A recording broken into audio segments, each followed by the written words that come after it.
जय हिंद बच्चों, आज की क्लास स्टार्ट करते हैं। हमारा लास्ट जो हमारा लेसन चल रहा है, लास्ट क्लास में चल रहा है कि क्लास 12 का लेसन 5 फर्स्ट असाइनमेंट चल रहा है। उसमें हमने लास्ट जो क्लास थी, हमारी वीडियो थी, उसमें हमने पढ़ा था एंजाइम उत्प्रेरण के बारे में। चलिए इसी टॉपिक को आगे लेते हैं। आज बात करते हैं एंजाइम उत्प्रेरण के अभिलक्षण, उनके लक्षण क्या क्या होते हैं। तो उनमें मुख्य रूप से मैंने यहाँ 4 लक्षण लिख दिए हैं, 2 और बात करेंगे, टोटल 6 लक्षणों की बात करेंगे, अभिलक्षणों की। एंजाइम उत्प्रेरण के अभिलक्षण। एंजाइम जो होते हैं, एंजाइमों द्वारा जो उत्प्रेरण की घटना होती है, इसकी दक्षता बहुत उच्च कोटि की, सर्वोत्तम होती है, और इसकी विशिष्टता भी बहुत उच्च कोटि की होती है। यह इसका विशेष एक अनूठा गुण है, एक लक्षण है। चलिए बात करते हैं। मुख्य रूप से 4 मैंने लिखे हैं, जो कि सर्वोत्तम दक्ष होते हैं। एंजाइम उत्प्रेरण जो है सर्वोत्तम दक्ष होता है, उच्च विशिष्ट प्रकृति का होता है, इष्टतम ताप पर होता है, इष्टतम पीएच पर सर्वाधिक सक्रिय होता है। इनकी बात करेंगे। सबसे पहले बात स्टार्ट करते हैं सर्वोत्तम दक्षता। सर्वोत्तम दक्षता से हमारा अभिप्राय ये है कि आप समझें इस बात को कि जो एंजाइम होते हैं वो एक अणु एंजाइम का, वो क्रियाकारक के 10 लाख अणुओं को 1 मिनट में बदल सकता है, परिवर्तित कर सकता है। किसमें? उत्पाद में। जो एंजाइम होता है उसकी दक्षता जो है वो कितनी है, आप इस बात से अनुमान लगाएं कि वह एक एंजाइम का अणु क्रियाकारक अभिकारक के 10 लाख अणुओं को प्रति मिनट बदलने की क्षमता रखता है, परिवर्तित करने की दक्षता रखता है। इसीलिए कहा जाता है कि जो एंजाइम उत्प्रेरण है वो सर्वोत्तम दक्षता रखते हैं। उच्च विशिष्ट प्रवृत्ति से हमारा तात्पर्य है कि जो एंजाइम होते हैं उनमें विशिष्टता का गुण पाया जाता है। एक अभिक्रिया को उत्प्रेरित करने के लिए, आप समझे जरा बात को, एक रासायनिक अभिक्रिया को उत्प्रेरित करने के लिए एक ही उत्प्रेरक आवश्यक होता है। ऐसा नहीं है कि एक उत्प्रेरक एक से अधिक रासायनिक अभिक्रियाओं को उत्प्रेरित कर दे। इसीलिए कहा जाता है कि जो एंजाइम उत्प्रेरण होता है वो अति विशिष्ट कोटि का होता है, विशिष्टता की उच्च कोटि का होता है। उच्च विशिष्ट प्रकृति में हम उदाहरण की अगर बात करूं, उदाहरण से अगर समझाऊं तो कहूंगा कि जैसे कि यूरिएज एंजाइम के बारे में हमने लास्ट वीडियो में जाना था। यूरिएज एंजाइम यूरिया के जल अपघटन के लिए प्रयुक्त होता है। वह केवल और केवल यूरिएज एंजाइम केवल और केवल यूरिया के जल अपघटन के लिए ही प्रयुक्त होता है। ये किसी और रासायनिक अभिक्रिया में किसी और क्रियाकारक के जल अपघटन के लिए प्रयुक्त नहीं हो सकता, जैसे कि एमाइड वगैरह के जल अपघटन के लिए प्रयुक्त नहीं हो सकता। ये उसकी विशिष्टता है, यूरिएज एंजाइम की विशिष्टता है, अति विशिष्ट होते हैं एंजाइम। चलिए थर्ड पॉइंट की बात करें, इष्टतम ताप। इष्टतम ताप पर सर्वाधिक सक्रियता, सर्वाधिक सक्रियता। थर्ड पॉइंट की बात कर रहा हूं, इष्टतम ताप पर सर्वाधिक सक्रियता। कहते हैं कि एंजाइम उत्प्रेरण जो रासायनिक अभिक्रियाएं हैं वो इष्टतम ताप पर सर्वाधिक सक्रिय होती हैं। इस बात को जानने से पहले हमने सबसे पहले ये जानना है कि इष्टतम ताप किसे कहते हैं। ध्यान दें जरा कि इष्टतम ताप वह अनुकूल ताप है जिस पर कोई एंजाइम उत्प्रेरित रासायनिक अभिक्रिया की जो दर है वो सर्वाधिक हो। समझिए जरा बात को कि कोई ऐसी अभिक्रिया जो एंजाइम से उत्प्रेरित होनी है, उस रासायनिक अभिक्रिया की जो दर हो, जो रेट ऑफ रिएक्शन हो, वो जिस ताप पर, ताप की जिस वैल्यू पर, जिस रेंज पर सर्वाधिक होगी, रेट ऑफ रिएक्शन सर्वाधिक होगी, वो ताप उस रासायनिक अभिक्रिया का इष्टतम ताप कहलाएगा। या वो ताप की जो रेंज होगी, जो ताप का परास होगा, वो उस रासायनिक अभिक्रिया के लिए इष्टतम ताप परास कहलाएगी। तो कहते हैं कि जो एंजाइम उत्प्रेरित अभिक्रियाएं होती हैं उनके लिए एक निश्चित इष्टतम ताप होता है, ताप परास होती है, जिस पर वो रासायनिक अभिक्रिया, एंजाइम उत्प्रेरित रासायनिक अभिक्रिया की दर जो है वो सर्वाधिक हो जाती है।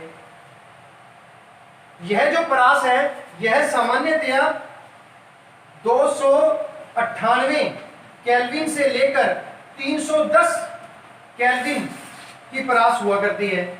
मानव शरीर में होने वाली जो एंजाइमों के द्वारा मानव शरीर का तापमान कितना होता है भैया, आपको ध्यान हो तो मानव शरीर का तापमान होता है 310 केल्विन। और इसी कारण मानव शरीर में यह जो ताप है, मानव शरीर में होने वाली एंजाइम उत्प्रेरित अभिक्रियाएं जो भी हो रही हैं हमारे शरीर में, जो इनको हम जैव रासायनिक अभिक्रियाएं कहते हैं, उन सब के लिए यह उपयुक्त ताप है 310 केल्विन ताप।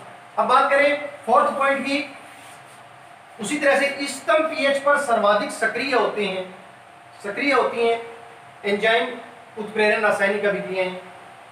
इष्टतम पीएच क्या हुआ?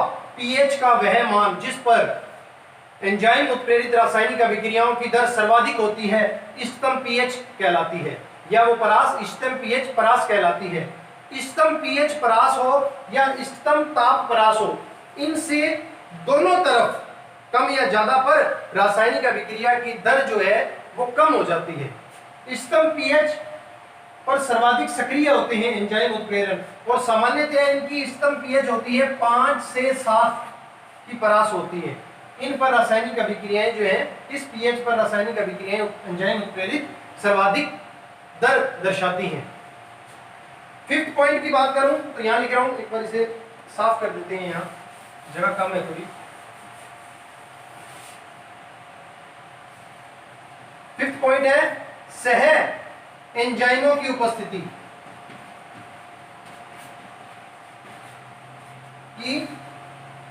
उपस्थिति में सक्रियता। सह एंजाइमों की उपस्थिति में सक्रियता। सह एंजाइम जो होते हैं को एंजाइम वो अप्रोटीनी भाग होते हैं, जैसे कि विटामिन। इनकी उपस्थिति में जो एंजाइम उत्प्रेरण रासायनिक अभिक्रियाएं हैं उनकी सक्रियता, उनकी दर जो है वो बढ़ जाती है। सिक्स्थ पॉइंट की बात करें,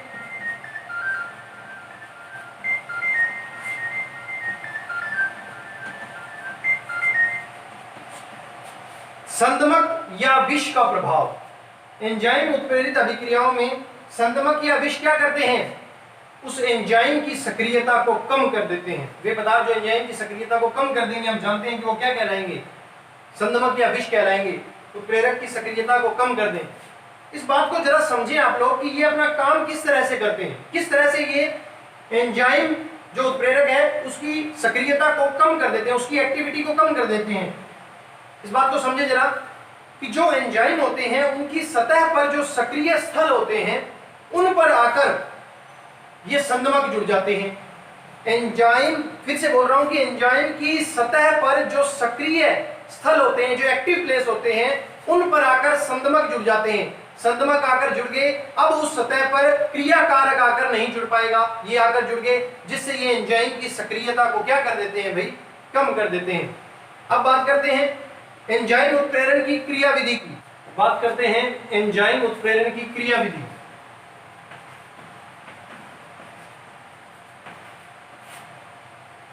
एंजाइम उत्प्रेरण की क्रियाविधि शुरू करते हैं। जो एंजाइम है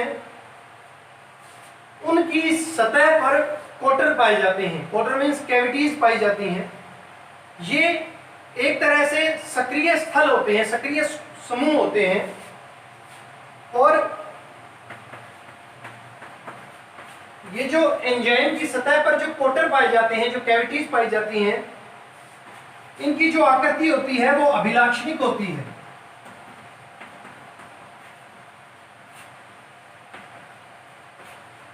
इस बात को समझे जरा कि जो एंजाइम है उसकी सतह पर कोटर पाए गए हैं, कैविटीज पाई गई हैं। ये जो कैविटी है ये बड़ी डिफरेंट आकृति की होती हैं भाई, डिफरेंट, और यही इनका गुण है, अलग अलग आकृति की होंगी। एंजाइम में जो कोटर पाए गए हैं, ये कोटर जो हैं, जो कैविटीज हैं, वो अभिलाक्षणिक आकृति की होती हैं, अलग अलग आकृति की होती हैं। और यही जो कोटर हैं, जो अभिलाक्षणिक आकृति की हैं, यही जो है वो सक्रिय समूह इन पर जुड़े होते हैं। कहूं कि इन पर सक्रिय समूह जुड़े होते हैं, या कहूं कि ये सक्रिय स्थल होते हैं। सक्रिय समूह जैसे यहाँ कुछ उदाहरण लिख रहा हूं, कार्बोक्सिलिक समूह हो गया, एमीन समूह हो गया, डैश NH2,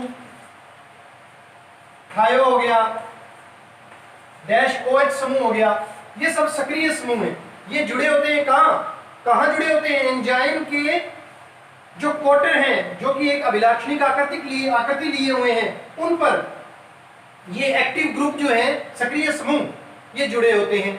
और इन विशेष अभिलाक्षणिक आकृति लिए हुए जो एंजाइम के कोटर हैं, इन कोटरों के परिपूरक आकृति क्रियाकारकों पर होती है। समझे जरा बात को।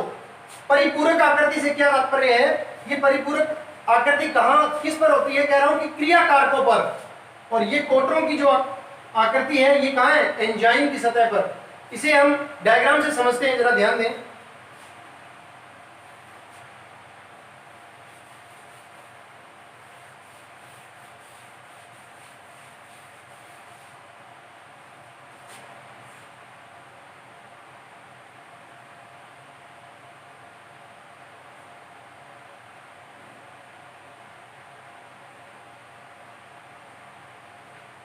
ये मैंने एंजाइम बनाया है, एंजाइम की शेप है। एंजाइम लिया है, इसकी आकृति की जो चाबी होती है, ताले की चाबी होती है, उसकी शेप में बनाई है। ये एंजाइम है, ये ई लिख दिया है इस पर। ये जो विशेष आकृति के ये जो कोटर बने हैं, ये कोटर बन गए हैं, इन्हीं पर क्या लगे हुए हैं भाई? एक्टिव समूह लगे हुए हैं, सक्रिय समूह लगे हुए हैं, यही विशेष आकृति की हैं। और इसकी पूरक आकृति होती है क्रियाकारकों पर, सबस्ट्रेट पर।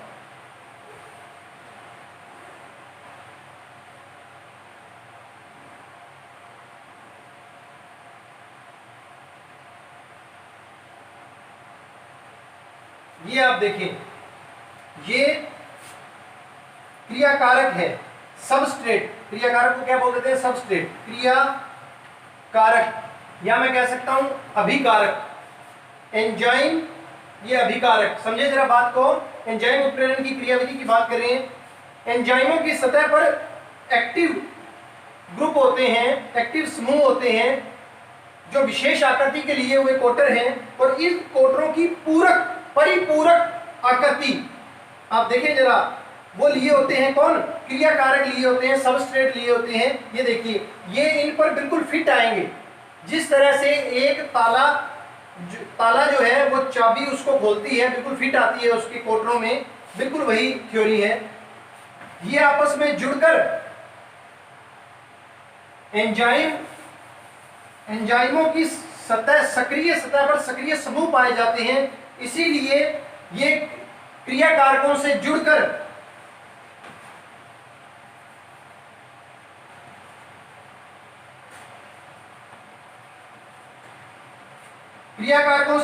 सक्रिय संकुल का निर्माण करते हैं, एक एक्टिव कॉम्प्लेक्स का निर्माण करते हैं।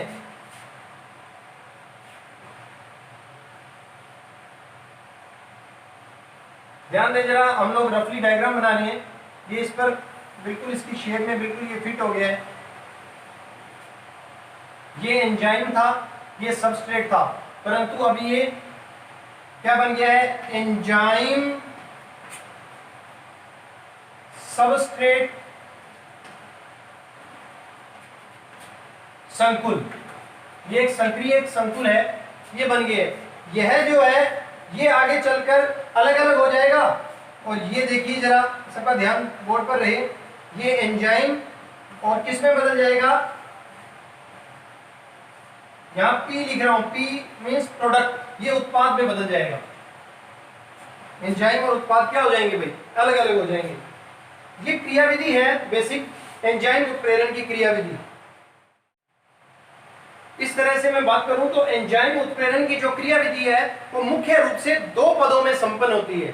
पहला स्टेप क्या है कि एंजाइम क्रियाधार से, क्रियाकारक से जुड़कर सक्रिय संकुल का निर्माण करता है। और दूसरा जो पद है, जो स्टेप है, वो क्या है कि ये जो सक्रिय संकुल बन चुका है, इससे उत्पाद अलग हो जाएगा।